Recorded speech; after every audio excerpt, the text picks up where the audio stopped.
Is your dog de Bordeaux destroying absolutely everything in your house and you don't know what to do? Well, don't worry, we have the video for you.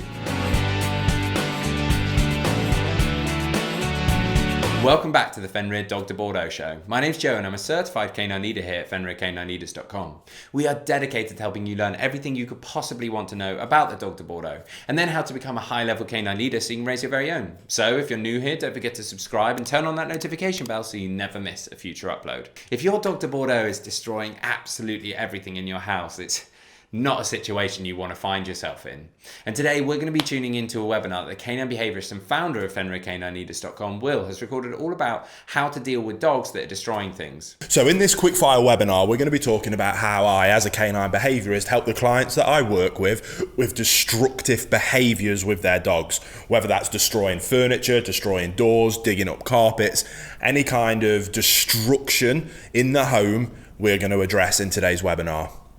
So let's dive into it. And when it comes to destructive behaviours, it's a little bit different from many of the other common behaviours. As a behaviourist, if that's something that you're interested in working towards in the future, you're going to address. And that as myself, it's very different from, say, a behaviour like extreme aggression or extreme reactivity, where you're there in the heat of the moment and you can implement a strategy or a behaviour modification program or intervention there and then and address the issue and deal with it. Destruction tends to be an issue when people go out to work and they come home and the home is destroyed. So we have to address it in a little bit of a different way. And oftentimes it's more around the management of a behaviour as opposed to being able to correct the behaviour. Now let me explain what I mean. First and foremost, we have to understand where is it that a destructive behaviour comes from. Now in my experience of losing count of the amount of cases I've helped people with this with, it tends to come from one of two places. By far though, the most common is simply pent up frustration in terms of a lack of outlet for physical and mental stimulation requirements. What that basically means is you are not doing enough exercise with your dog.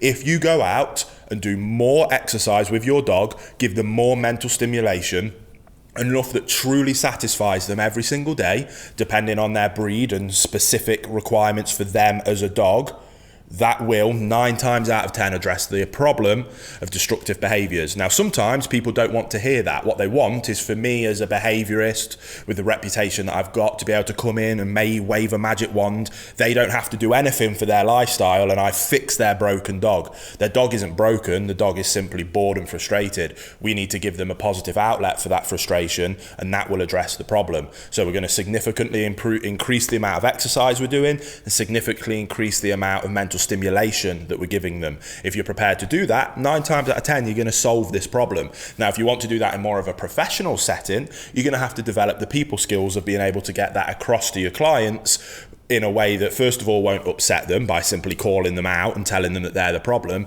but helping them see that that's the case and helping them come up with a process and a program of how it is that they can quickly and efficiently be able to provide additional exercise and mental stimulation. And that's where you can develop different strategies around quick fire ways of exercising dogs, quick fire ways of providing more mental stimulation for them. Hey guys, I wanted to very quickly let you know, if you're not already, that you should absolutely be following us over on Instagram. There'll be links down in the description box below, but we've got multiple Instagrams. One for Fenrir, our company, where you can see all of the awesome things that we're doing over there. You could follow me personally over on Instagram, or maybe come and check out our journey with our 12-week-old English Mastiff puppy, Eileen. Either way, can't wait to see you over there. And as is always the case with any behaviour case that I work on, I always help our owners restructure their relationship with their dogs and help them become a higher level canine leader.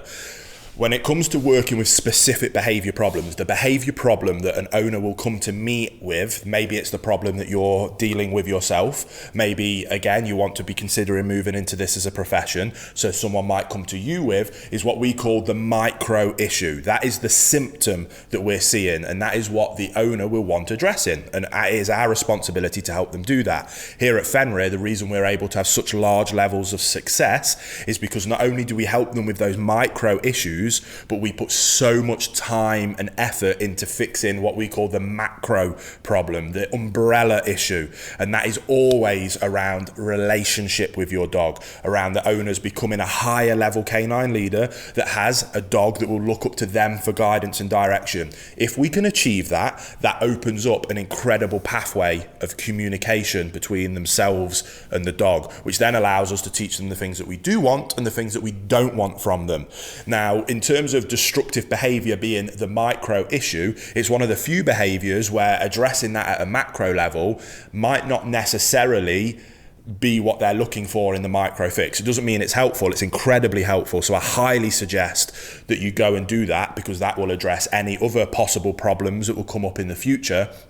So this could be an excellent opportunity to either help yourself, if you're watching this from that perspective, or to help a client be able to go to that next level, and that will just make them happier and their dogs happier in the rest of their life. But when it comes to destructive behaviors in particular, because they usually happen when you're not there, the only real way that restructuring that relation helps is with anxiety. Now, like I say, destructive behaviors, vast majority of the time, comes from a lack of physical and mental exercise. If it's not that and the behaviors still continue, then oftentimes it comes from a place of anxiety. The dog is stressed and anxious. That anxiety tends to come, usually all of the time, comes from a lack of leadership. If a dog has a calm, consistent leader in its life that it trusts implicitly, they have no reason to be anxious. Then, as long as they're getting plenty of exercise, they'll happily relax and calm down. That's why we focus on those two things first. Then, on top of that, or why we're going through that process, because to restructure that relationship, we use our bootcamp process. Again, if you're interested, the online version of that is down in the description box below. But we go through that process, but nothing happens overnight, and that can take some time. Now, like I say, that will 9 times out of 10, even more so 99 times out of 100, will address this issue. If it doesn't, or while we're going through that process, we simply use a methodology of managing the behavior. Stop setting your dog up for fail. To set our dogs up for success with destructive behaviors, it's simply about managing the environment, ensuring that there's not things in their environment that they can destroy. To do that, the easiest way is to crate train or pen train our dogs. Let me start by saying that it is not cruel whatsoever. If you get a dog and stuff it in a crate that's never been in there before, you're a poor leader, the dog is already anxious, you're not giving it enough exercise as it is, so it's already got pent up frustration, physically, mentally, and on top of that, anxiety from a lack of leadership, then you leave them in there for 10 hours, then we've got a problem. But that's not necessarily the crate's fault. Again, that's a macro problem that we need to address. If you are a calm, consistent leader, providing your dog with plenty of exercise and leaving them in a crate for an appropriate amount of time, 3 to 4 hours at a time, before letting them out for an additional bit of exercise before going back in, then there is absolutely nothing wrong with using a crate, and a dog will love it. Dogs are denning animals. I like to cover crates with a big towel or blanket to make it nice and dark, put a nice bed in there so it's nice and cozy. Nobody else can ever go in that crate. That's the dog's special, safe, calm place for them to go, take themselves away and relax. That is what we're looking at achieving, and that's what we're looking at doing. To help with destructive behaviors, if we can get the dog to learn to love their crate, which is very easy if we follow that basic methodology, we leave them in there with a frozen Kong, get a Kong toy, stuff it full of some meat pate, chuck it in the freezer, then before you go out, 10 minutes before you go out, let them sniff the Kong, put the Kong into the crate, shut the crate door so they can't get in there, and I promise you do that every time, your dog will be begging you to go away so that you can let them in the crate and shut them in there with that Kong. They'll look forward to that time alone. You add that on top of exercise, they go in, the Kong provides additional mental stimulation while they work their way through it. Happy days, everyone's happy. The dog then works their way through the Kong. Oh, I'm knackered now, I'm just going to have a little sleep until the boss comes home. You come home, do a bit more exercise. Again, it's not rocket science.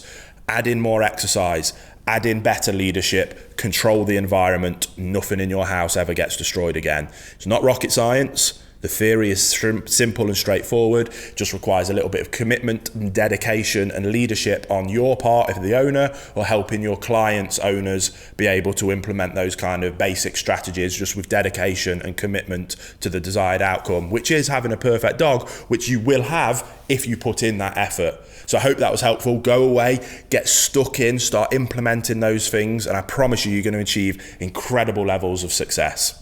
And there you have it, guys. Some really useful tips and tricks from Will there, all about how to stop your dog destroying things. I really hope you enjoyed today's video. If so, get involved in the comments down below, as we would love to hear from you. Don't forget to subscribe and turn on that notification bell, as we have 3 dedicated videos coming out every single week, so I can't wait to see you in the next episode.